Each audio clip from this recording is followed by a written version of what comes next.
हाँ साथियों नमस्कार। गोमती अकेडमी सुल्तानपुर में आपका हार्दिक स्वागत है। आज हम भारत के भूगोल का प्रारंभ कर रहे हैं। भारत के भूगोल के विषय में जो कुछ भी महत्वपूर्ण जानकारी है, एक एक टॉपिक स्पष्ट करते हुए आपको संपूर्ण ज्ञान देंगे। उसके बाद विश्व भूगोल पढ़ाएंगे। तो भारत का भूगोल सामान्य परिचय, इसमें बहुत सारी बातें हैं। इसको हम आपको भारत का सामान्य परिचय है, इसका अक्षांशीय विस्तार कैसा है, इसका देशांतरी विस्तार कैसा है, इसमें कर्क रेखा किस रात से जाती है, सब भारतीय मानक समय किस रात से जाता है, तट रेखा की लंबाई कितनी है, मुख्य भूमि की लंबाई कितनी है, सबसे पूर्वी पश्चिमी उत्तरी दक्षिणी कौन से बिंदु हैं, कौन से पड़ोसी देश हैं, इन सब संबंधित जो भी महत्वपूर्ण सामग्री, इसका क्षेत्रफल कितना है, किस आधार पर है, इस सब की महत्वपूर्ण जानकारी देंगे। इसको हम 2-3 वीडियो के माध्यम से कवर करेंगे। एक में सामान्य परिचय हो जाएगा, दूसरे में इनकी कर्क रेखा मानक समय हो जाएगा, तीसरे में इनके राज्यों के विषय में हो जाएगा, तटरेखा के विषय में हो जाएगा, और फिर इनके जो पड़ोसी देश है, इस तरह से हेडिंग करके देंगे। तो आप हमारे चैनल को आप सब्सक्राइब कर लीजिए, बेल दबा के ऑल को क्लिक कर लीजिए, जिससे जो भी नोटिफिकेशन हो, जो भी छोटा छोटा टॉपिक आपको मिले, वो आपको आसानी से मिल जाए। और आप टाइम निकाल कर थोड़ा सा आप देख लीजिए, जब चाहे जो बुक पढ़ रहे हैं, आप प्रैक्टिस कर रहे हैं, आपको आसान हो जाएगा। तो आइए, हम समान समय आपका नहीं लेंगे। क्या पढ़ना है, एक एक टॉपिक जो आपको देते रहेंगे वही आपका सिलेबस है, और उसी हिसाब से आपका काम होगा। देखिए, भारत का भूगोल देखिए बहुत आसान है। अगर आप भूगोल एक ऐसा सब्जेक्ट है, यदि एक बार समझ गए, इसके कॉन्सेप्ट को आप सेट कर लिए, तो आप मान चलिए कि आपको दिक्कत नहीं होगी। और कॉन्सेप्ट आपका नहीं तैयार हुआ तो आप इसको रट नहीं सकते हैं। तो कहने का मतलब है कि भूगोल को समझना है, रटना नहीं है।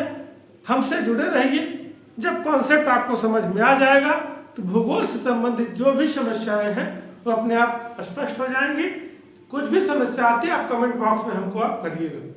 तो भारत का जो परिचय है उसको हम 3-4 टॉपिक में कवर करेंगे। सबकी हेडिंग अलग अलग डाल देंगे। जैसे भारत के पड़ोसी देश, किस पड़ोसी देश की सीमा कम है, किसकी ज्यादा है, कैसे प्रश्न बनता है, इस तरह से क्वेश्चन आपको बताएंगे। किस राज्य की तटरेखा कम है, किस ज्यादा है, केंद्र शासित प्रदेश में, जो भी डाउट है क्लियर किया जाएगा। आइए, आज हम भारत का भूगोल सामान्य परिचय। तो सबसे पहले हम समझते हैं भारत की स्थिति, कि विश्व में भारत की क्या स्थिति है। जो ग्लोब है, ग्लोब मतलब होता है हमारी पूरी पृथ्वी का एक लघु रूप। तो भारत की स्थिति, सबसे पहले हम क्या समझते हैं, भारत की स्थिति। यहीं से प्रारंभ करते हैं। भारत की स्थिति मतलब ग्लोब पर क्या है, ग्लोब पर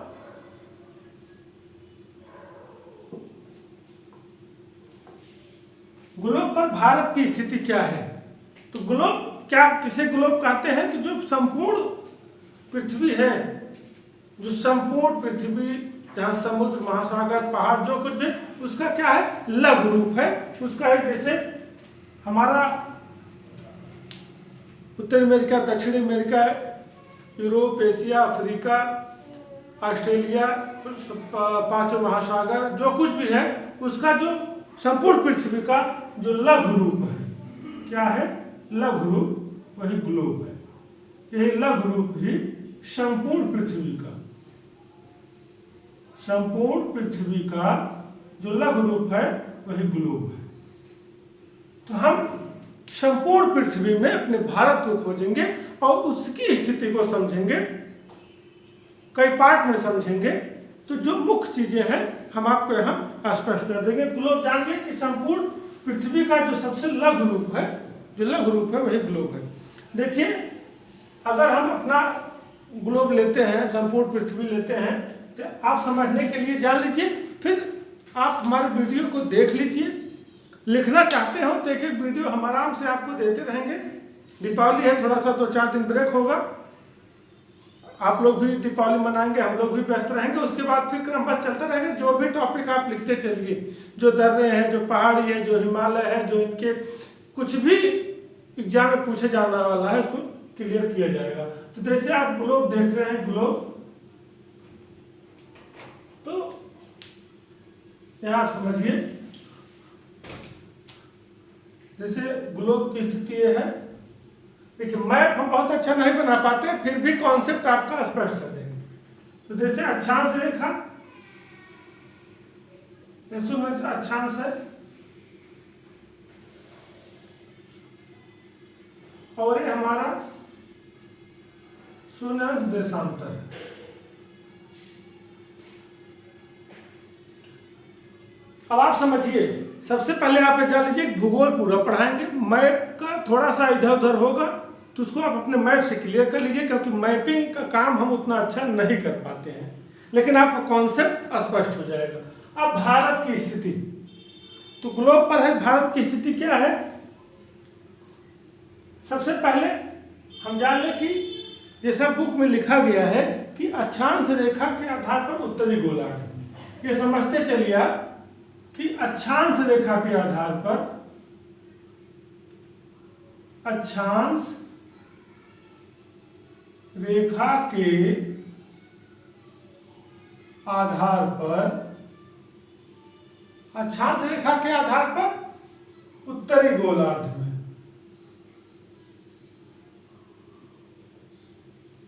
उत्तरी गोलार्ध में, आप समझ गए। और देशांतर रेखा के आधार पर, देशांतर रेखा के आधार पर पूर्वी देशांतर में,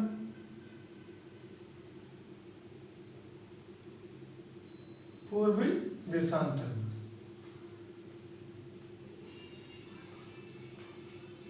देशांतर रेखा के आधार पर पूर्वी गोलार्ध में, सॉरी गोलार्ध।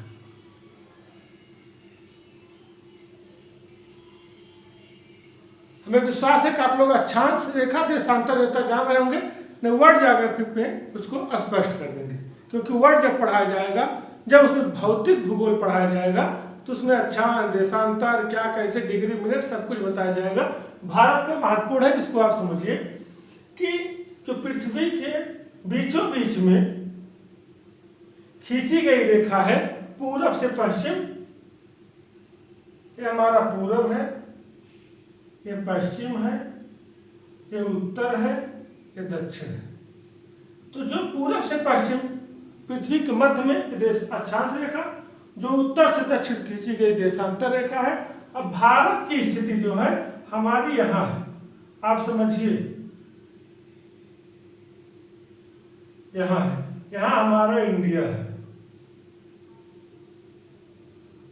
तो अब इंडिया को अगर हम इस रेखा के अनुसार देखते हैं, अक्षांश रेखा के आधार पर, तो आप ये अक्षांश रेखा के आधार पर ये उत्तरी गोलार्ध है।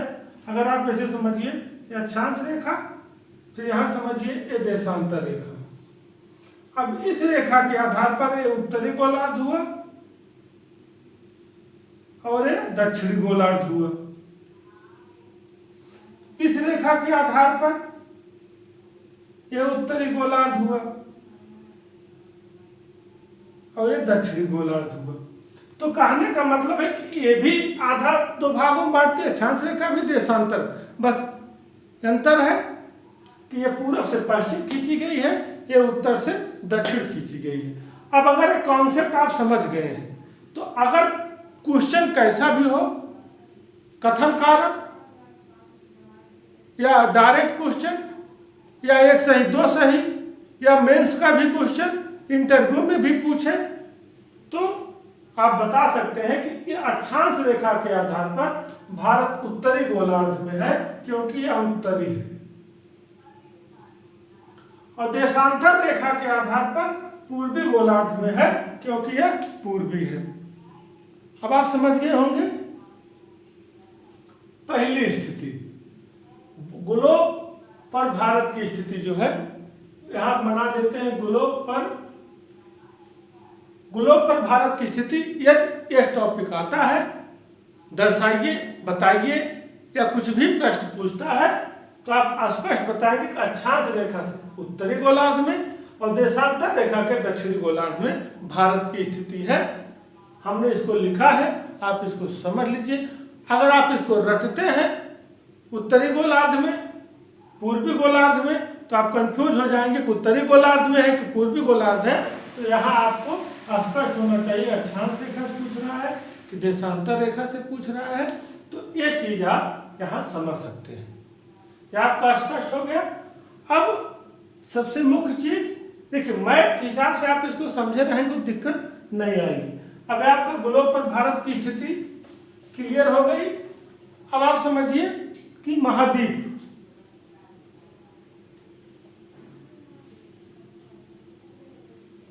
महाद्वीप के आधार पर, महाद्वीप के आधार पर भारत की स्थिति, तो भारत एशिया महाद्वीप में है। किस महाद्वीप में है? एशिया महाद्वीप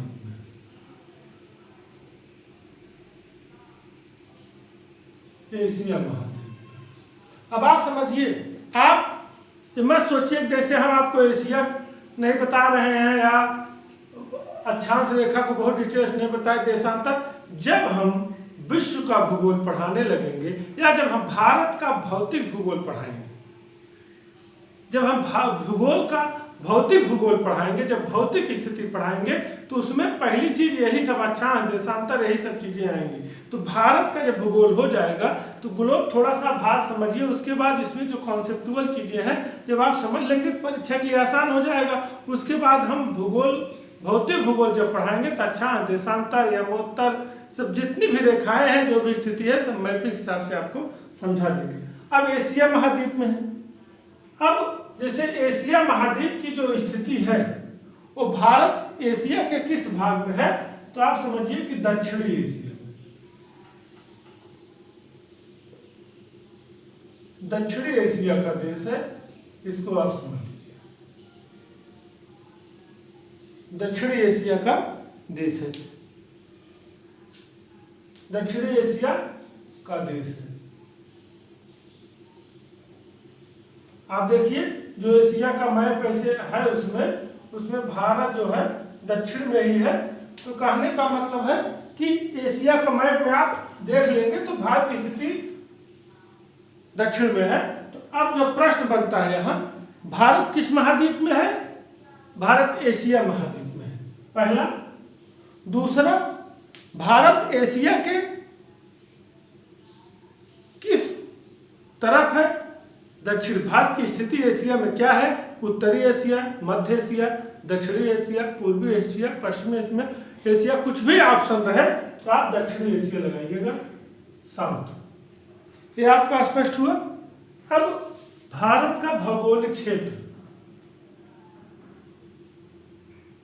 भौगोलिक क्षेत्र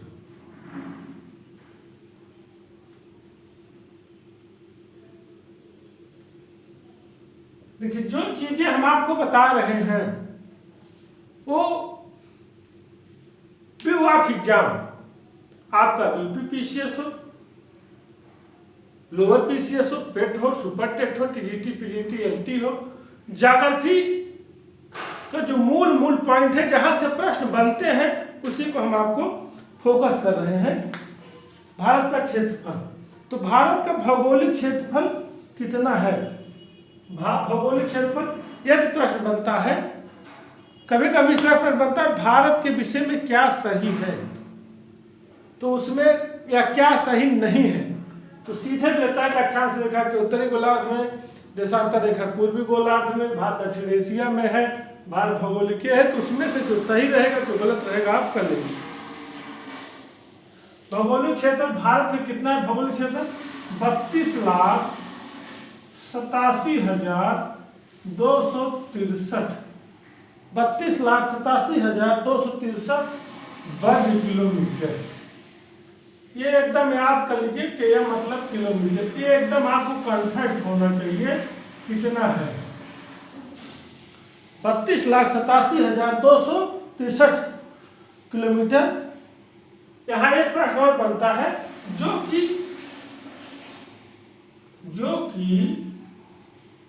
संपूर्ण विश्व के क्षेत्रफल का, संपूर्ण विश्व के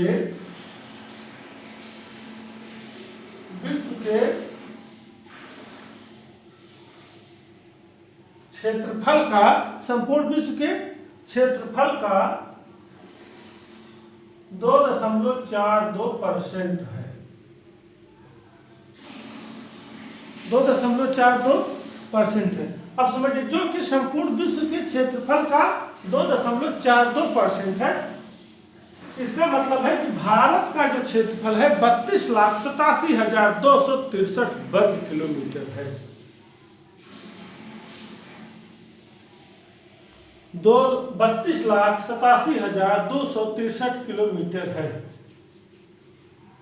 अब जो अभी कितना है, जो संपूर्ण विश्व है, मतलब एशिया, यूरोप, अफ्रीका, ऑस्ट्रेलिया, उत्तरी अमेरिका, दक्षिण एशिया मिला के सबका 2.42 वर्ग किलोमीटर है। ये भी डाटा आपको याद होना चाहिए। कभी कभी पूछता है कि भारत का क्षेत्रफल संपूर्ण विश्व के क्षेत्रफल का कितना है, 2.42%। ऑप्शन में क्या आता है, कभी कभी 2.40 भी माना जाता है। तो मानने का मतलब है कि जैसे ऑप्शन से रहता है, कि जैसे ऑप्शन दे दिया 2.448, ऑप्शन दे दिया 3.20, ऑप्शन दे दिया 2.40, ऑप्शन दे दिया 2.50। तो अगर इस तरह का प्रश्न ऑप्शन में है तो आप 2.40 ही लगाएंगे, क्योंकि 2.42 के जो नजदीकी ऑप्शन आता है उसी को लगाया जाता है। इसलिए इसको कंफ्यूज मत होइएगा। 2.24 रहेगा, 2.42 रहेगा, तो आप अपने हिसाब से एडजस्ट कर लेंगे। अब ये आपका हुआ, ये स्थिति जो है वो संपूर्ण क्षेत्रफल के हिसाब से है। अब क्षेत्रफल के आधार पर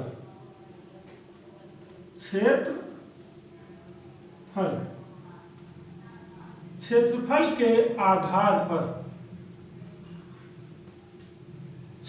के आधार पर भारत विश्व का 7वां देश है। भारत जो है,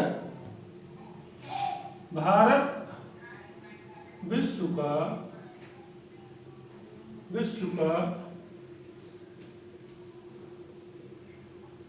7वां देश है।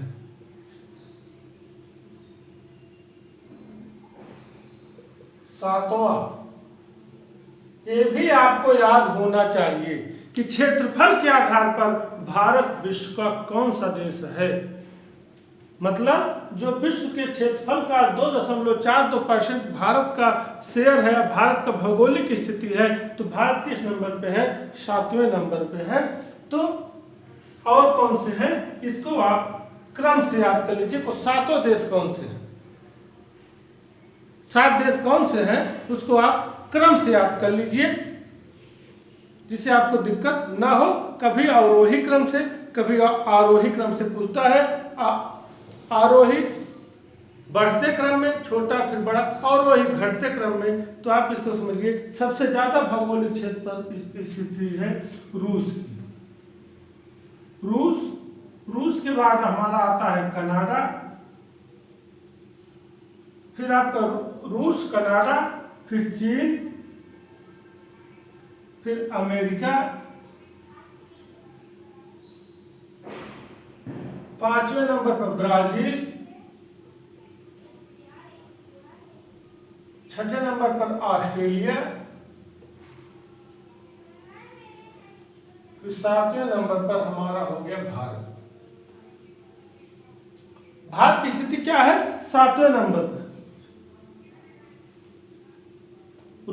रूस, फिर आपका कनाडा, फिर चाइना, फिर अमेरिका, फिर ब्राजील, फिर ऑस्ट्रेलिया, फिर हमारा भारत। ये हुए 1 number, 2 number, 3 number, 4 number, 5 number, 6 number और 7।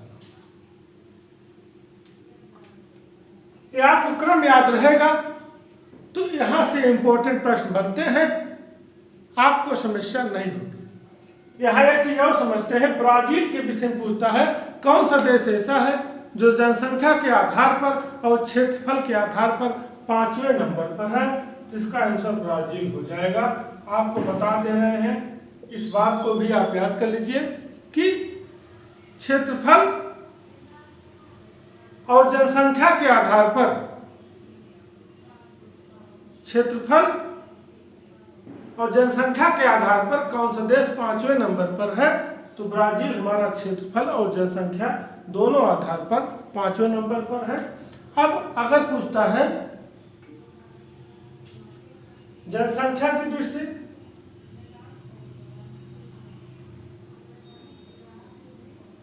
जनसंख्या के आधार पर, जनसंख्या के आधार पर भारत जो है, भारत दूसरा देश है।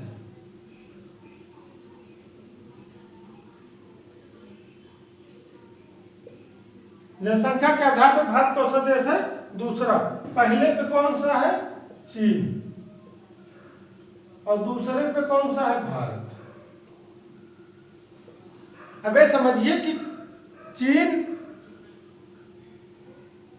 सबसे ज्यादा जनसंख्या है, वहां जनसंख्या नीति है 1 संतान की, फिर 2 संतान की, तो इस तरह से वहां परिवर्तन होता है कि मौके पर वो सबसे ज्यादा है और भारत दूसरे नंबर पर है।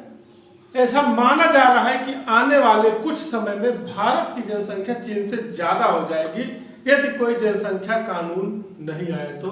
सरकार इस पर गंभीरता से विचार कर रही है, तो इसलिए जनसंख्या कानून आने पर भारत की स्थिति पर कंट्रोल लगेगा। अगर नहीं आएगा तो भारत की स्थिति चीन से ज्यादा हो जाएगी, जो कि देश के हित के लिए बिल्कुल सही नहीं है।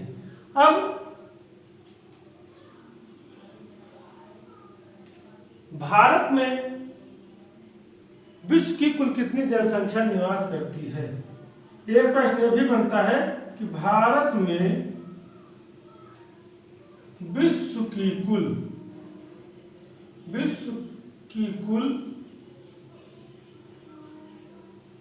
कितनी जनसंख्या निवास करती है? विश्व की कुल 17.5% जनसंख्या निवास करती है। जनसंख्या निवास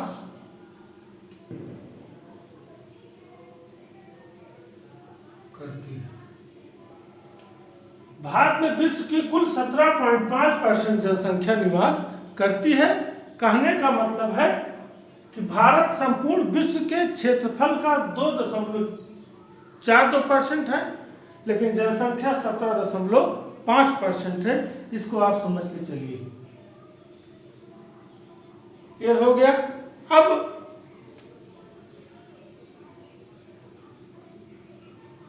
एक चीज और समझ लीजिए कि भारत को प्रायद्वीप क्यों कहा जाता है। अगर बनता है कि प्रायद्वीप, तो कहने का मतलब है कि भारत एक प्रायद्वीप है। आप लिखा पाते हैं भारत एक प्रायद्वीप है। इसका क्या मतलब होता है? कभी पूछा जाता है भारत प्रायद्वीप है क्यों? कि आप जान लीजिए कि जिस भौगोलिक स्थिति के 3 तरफ जल पाया जाता है उसको प्रायद्वीप। भारत एक प्रायद्वीप है क्यों? क्योंकि भारत के 3 तरफ जल पाया जाता है। भारत के 3 तरफ जल पाया जाता है। ये इसकी परिभाषा है। यदि कोई पूछ बैठे कि भारत को प्रायद्वीप क्यों कहा जाता है, तो आप निसंकोच कहिए कि इसके 3 तरफ जल पाया जाता है। जिसके चारों तरफ जल पाया जाए वो द्वीप होता है, जिसके 3 तरफ जल पाया जाता है वो प्रायद्वीप होता है। जैसे भारत की स्थिति अगर ग्लोब पर है, बताए मैप हमसे उतना अच्छा नहीं बनता है, लेकिन आपको समझा देंगे कि अगर 3 तरफ है तो इधर हिंद महासागर आपका, इधर बंगाल की खाड़ी और इधर अरब सागर। ये 3 तरफ जो है भारत के ये 3 तरफ आपके जल है, ऊपर आपका हिमालय है, ये आपका हिमालय है। तो स्पष्ट हो गया मैप से कि भारत प्रायद्वीप क्यों है, क्योंकि इनको 3 तरफ जल पाया जाता है। जिसके 3 तरफ जल पाया जाता है वह जो है आपका प्रायद्वीप होता है। स्क्रीनशॉट ले लीजिए, फिर आगे चर्चा करते हैं। स्क्रीनशॉट ले लिए होंगे। देखिए आपके, अब आप समझिए कि ये जो है परीक्षा के दृष्टिकोण से पूरा है। इसको मिटाते हैं, आगे का शुरू करते हैं। बहुत लेंथी वीडियो नहीं करेंगे, छोटा छोटा एक टॉपिक जो सामान्य परिचय इसको बता देते हैं, फिर हम आपको अलग अलग वीडियो पे अलग अलग चीजें देंगे। लेकिन एक एकदम क्रम से आप करते रहिए और चैनल को आप जरूर सब्सक्राइब करिए। आप लाइक भी करते रहिए, हमको कमेंट करके आप बताते रहेंगे, तभी हम आपको सही से बता पाएंगे। अब भारत का विस्तार,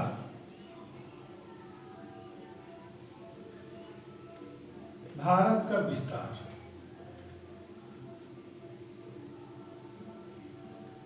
इसका क्या मतलब है कि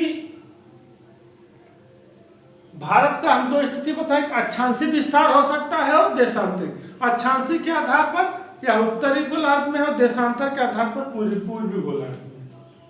अब आप समझिए कि अगर ये हमारा भारत है, आधा ही मैप बना रहे, इतने से आपका स्पष्ट हो जाएगा। छोटा करते थोड़ा वो नीचे से लेते हैं इसको। अगर हम इतना आपको बता रहे हैं तो इतना आप समझ लीजिएगा कि बहुत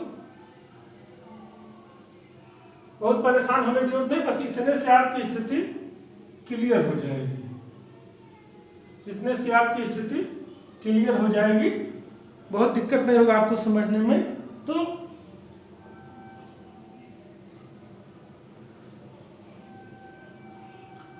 अब देखिए अक्षांशी विस्तार और देशांतरी विस्तार, इसको आप समझिएगा, इसको कंफ्यूज मत होइएगा। तो सबसे पहले आप ये समझिए कि भारत का जो अक्षांशी विस्तार है और देशांतरी विस्तार, भारत अक्षांश के उत्तरी गोलार्ध में है और देशांतर के पूर्वी गोलार्ध में है। ये देखिए, मान लीजिए यहाँ लास्ट है, तो अक्षांशी विस्तार 8 डिग्री 4 मिनट, ये आप समझिए कि ये अक्षांशी विस्तार है 8 डिग्री 4 मिनट से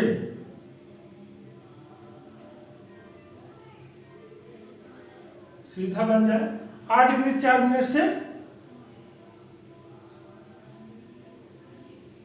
8 डिग्री 4 मिनट उत्तरी को हम एन से संबोधित करते हैं नॉर्थ। 37 डिग्री 6 मिनट उत्तरी, ये आपका अक्षांशी विस्तार हो गया। अब यहां लिखते हैं कि इसका अक्षांशी विस्तार, अक्षांशी विस्तार। अगर ये प्रश्न आता है तो आप स्पष्ट लिख देते हैं 8 डिग्री 4 मिनट उत्तरी, 8 डिग्री 4 मिनट उत्तरी अक्षांश से उत्तरी से 37 डिग्री 6 मिनट उत्तरी तक, ये इसका अक्षांशी विस्तार है। अब आप इसको भूमध्य रेखा मत मान लीजिएगा, ये अक्षांश का है, क्योंकि हमने आपको ग्लोब पे बताया हुआ, इसको आप समझे रहिए कि आपकी अक्षांश रेखा है, ये आपकी देशांतर रेखा है, सुनन ये आपकी अक्षांश है, ये आपकी देशांतर है। अब भारत की स्थिति ए है, तो कहने का मतलब है कि थोड़ा और भारत की स्थिति ए है। अब भारत की अगर स्थिति हमारी ये है, तो अब अगर हम अक्षांश रेखा से लेंगे, शून्य के बाद 1 2 3 4 5 6 7 8, तो मतलब 8 4 से अगर भारत की स्थिति यहाँ तक है, यहाँ के बाद ऐसी रेखा है ना, फिर ये रेखा आपकी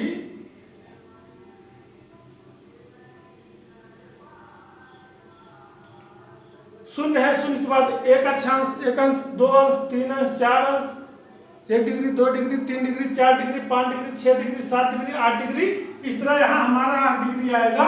तो उसी को हम 8 लिए हैं, क्योंकि अभी आप जब पढ़ेंगे डिग्री चैनल, 8 डिग्री चैनल किसके मध्य जाता है, 9 डिग्री चैनल किसके मध्य जाता है, 10 डिग्री चैनल किसके मध्य जाता है।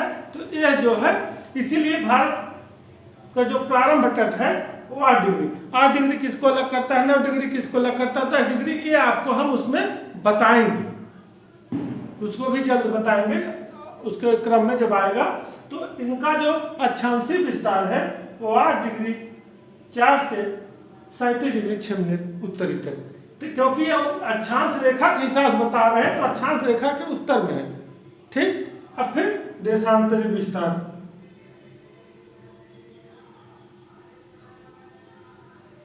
इसका जो देशांतरी विस्तार है, अब आप समझिएगा, अब हम देशांतर रेखा के आधार से बता रहे हैं, तो देशांतर रेखा के आधार पर पूरब इधर पड़ता है और अक्षांश रेखा का उत्तर इधर पड़ता है। तो अक्षांश रेखा के आधार पर उत्तरी और देशांतर के आधार पर पूर्वी में है। तो 68 डिग्री 7 मिनट पूर्वी देशांतर से 97 2.5 मिनट पूर्वी देशांतर, 97 से 2.5 पूर्वी देशांतर तक इसका विस्तार है, ईस्ट तक। अब अगर पूछे अक्षांशीय विस्तार हो गया, अब देशांतरी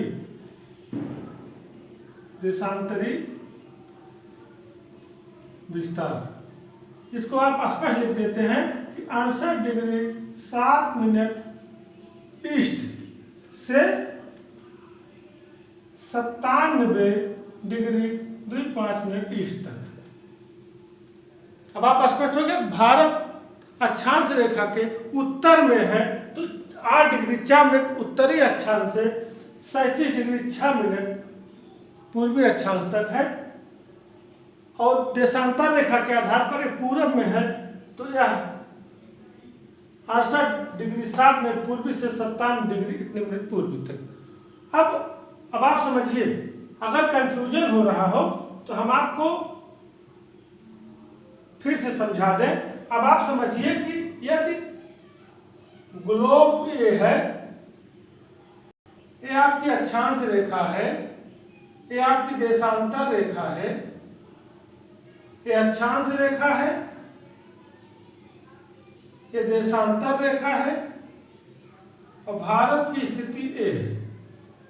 तो अगर हम इसको ऐसे ऐसे ऐसे ऐसे ऐसे एक बढ़ता चला गया है, ऐसे ऐसे ऐसे बढ़ता चला गया है, तो यहाँ आएंगे तो यहाँ आपका 8 4 हो जाएगा, और जो इसका लास्ट है वो 37 6 हो जाएगा। और क्या होगा, नॉर्थ। अब पूर्वी देशांतर इसकी रेखा इस तरह जाएगी, जब इस तरह जाएगी तो आपका 68 7 से 97 2.5 पूर्वी तक हो जाएगा।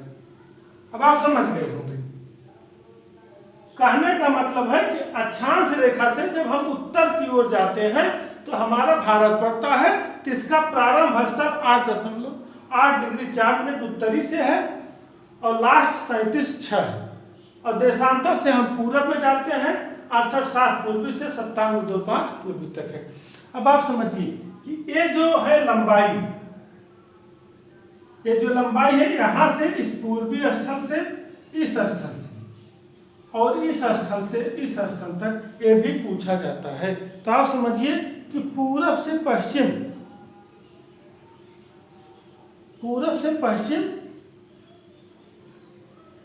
2933 किलोमीटर, और पश्चिम से पूरब और पूरब से पश्चिम 2933, उत्तर से दक्षिण 3214 किलोमीटर, ये इसकी लंबाई है। कहने का मतलब है भारत की जो लंबाई है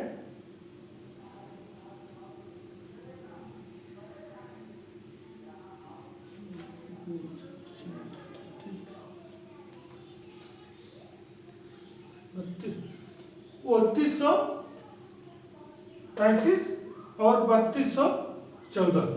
अब आप समझिए कि यदि प्रश्न बनता है कि पूरब से पश्चिम लंबाई, तो आप सीधे लिखेंगे 2933 किलोमीटर, और उत्तर से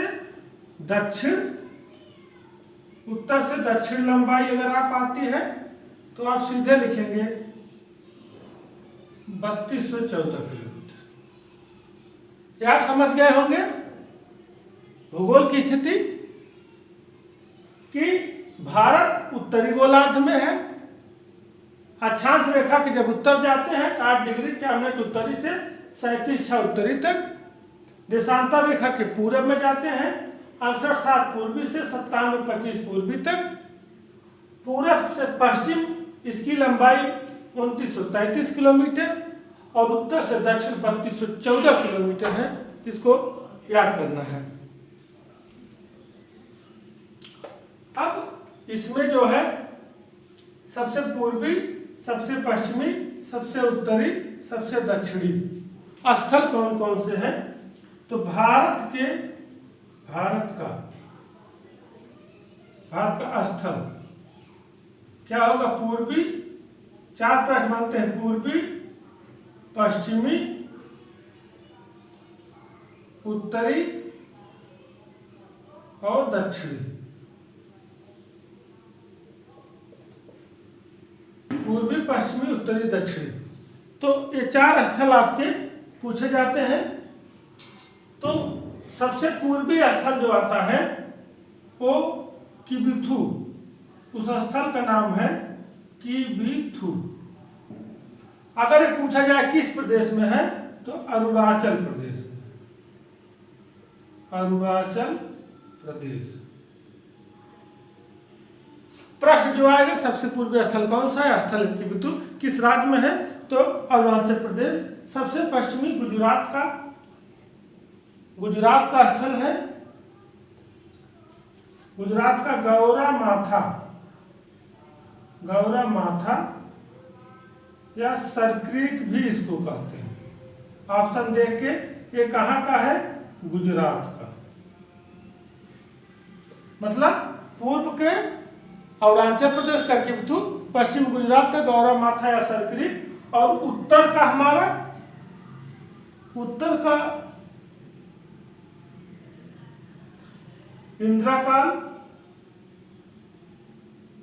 इंदिरा कॉल। ये किस राज्य में है? आपके कश्मीर में है, आपका कश्मीर का। और जो दक्षिण का स्थल है इसमें 2 चीजें आता है। एक सबसे दक्षिण में एक मुख्य भूमि पर। मुख्य भूमि का मतलब है कि जो भारत का मैप है इसके मुख्य भूमि और दक्षिण में, जैसे अंडमान निकोबार के हिसाब से जब ये देखते हैं तो अंडमान निकोबार की स्थिति और नीचे तक हो जाती है। तो एक मुख्य भूमि पर, एक अंडमान निकोबार के अनुसार। तो जो प्रश्न रहेगा उस हिसाब से मुख्य भूमि पर कन्याकुमारी,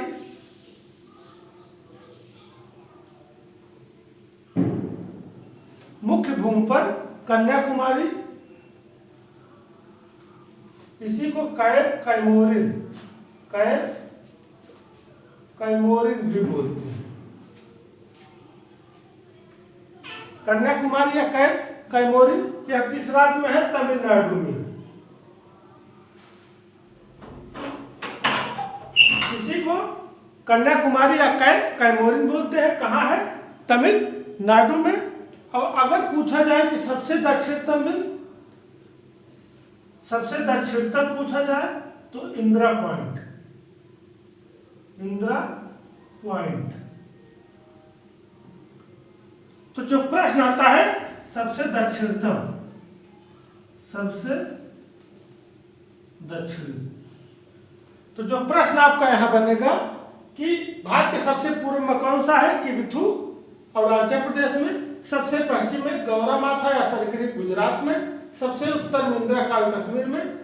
यह पूछे कि भारत के मुख्य भूमि का दक्षिणी बिंदु क्या है, कन्याकुमारी, कैप कमोरी, तमिलनाडु, या सबसे दक्षिणतम पूछे मुख्य भूमि न दे तब इंदिरा काल हो जाएगा। इसका आप स्क्रीनशॉट ले लीजिए। क्या आपका स्क्रीनशॉट आपका हो गया होगा, आप समझ गए होंगे। अब आप जो इसमें हम आपको कई चीजें आपको बता दिए हैं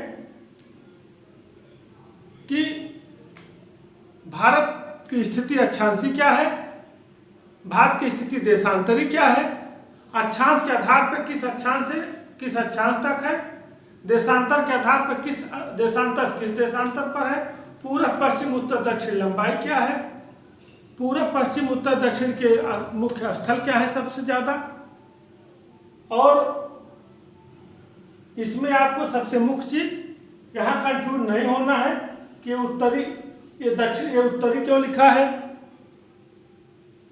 और इसको पूर्वी क्यों लिखा है। इसको इसलिए लिखा गया है कि यह अक्षांश रेखा के, अब यहाँ उत्तर है, यहाँ भी उत्तर है, कहने का मतलब है अक्षांश रेखा का स्थल पे भी स्थल है, इसका अक्षांश रेखा के उत्तर में भी है। इसको पूरब इसलिए लिखा गया है क्योंकि ये इधर पूर्वी स्थिति में है। आपका स्पष्ट हो गया। ये रहा भारत का सामान्य परिचय का पहला पार्ट। अब इसमें जो मुख्य चीजें हमारी बच रही हैं उसको हम अलग अलग वीडियो में, इससे भी छोटा वीडियो बनाएंगे, जिससे भारत के पड़ोसी देश कौन कौन से हैं, भारत के राज्य एक दूसरे से किससे लगे हुए हैं, किसकी सीमा किससे लगती है, भारत की तटरेखा किसकी ज्यादा है किसकी कम है, केंद्र शासित प्रदेश की तटरेखा ज्यादा है कम है, तटरेखा की कुल कितनी लंबाई है। इस तरह से इनके परिचय का हम पूरा करेंगे। फिर उसके बाद एक एक टॉपिक इनके दर्रे, पहाड़, झील, झरना आपको पूरा देंगे। तब हमारे चैनल को सब्सक्राइब कर लीजिए। जल्द ही हम आपको नए वीडियो लेके आएंगे। जय हिंद, जय भारत।